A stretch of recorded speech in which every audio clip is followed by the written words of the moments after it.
তাল গাছের ওপরে অনেকগুলো মাটির হাড়ি সাজানো, যেখানে কোমরে আরো একটি মাটির হাড়ি নিয়ে উঠছেন এক তরুণ। খানিক বাদে সে রস ভর্তি হাড়ি নিয়ে নিচে নেমে এলো।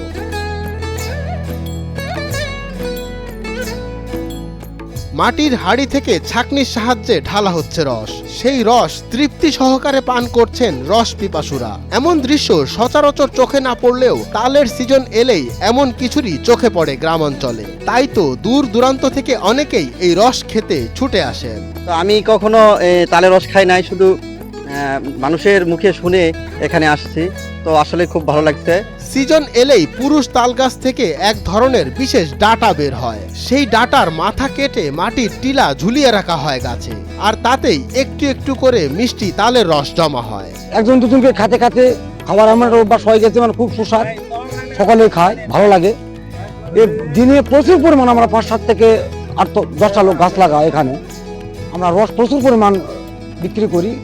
রস এখনো পর্যন্ত এত লোকের ভিড়, আমরা রস দেওয়া পারবো। কয়েক ঘন্টা পর গাছিরা সেই রস সংগ্রহ করে। মাটির টিলাতে চুনের প্রলেপ দেওয়া হয়, যাতে রস ঘোলা না হয় এবং স্বাদও ঠিক থাকে। গাছে উঠতেছি রস পাড়ার জন্য। এই হাড়ি আছে, চুন লেগাচ্ছি, চুন ঢালে দিয়ে যে রসটা একটু পরিষ্কার হওয়ার জন্য। গাছিরা তাল গাছে ওঠার কষ্ট কমাতে গাছে কানাযুক্ত বাঁশ ব্যবহার করেন। তারা বলছেন পর্যটক ও রসপ্রেমীদের কাছে রস বিক্রি করে ভালোই দাম পাচ্ছেন। অন্যদিকে সুমিষ্ট টাটকা এই রস চোখের সামনে গাছ থেকে নামিয়ে খেতে পেরে খুশি রসপ্রেমীরা। এখানে মনে করে তালের রস খাওয়ার জন্য প্রচুর লোক আসে, শয়ে শয়ে লোক রস খাওয়ার জন্য প্রস্তুত। তাই রস খুব প্রচুর মিষ্টি। রস বিক্রির পাশাপাশি টাটকা তালের গুড়ও বিক্রি করছেন তারা। প্রতি গ্লাস রস 10 টাকা থেকে শুরু করে গ্লাসের আকার ভেদে 20 টাকা এবং গুড় 150 থেকে 200 টাকা কেজি দরে বিক্রি করছেন তারা।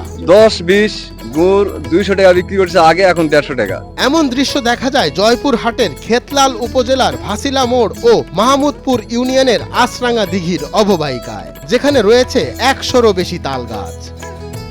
মঞ্জুর এ মাওলা, নয়া দিগন্ত।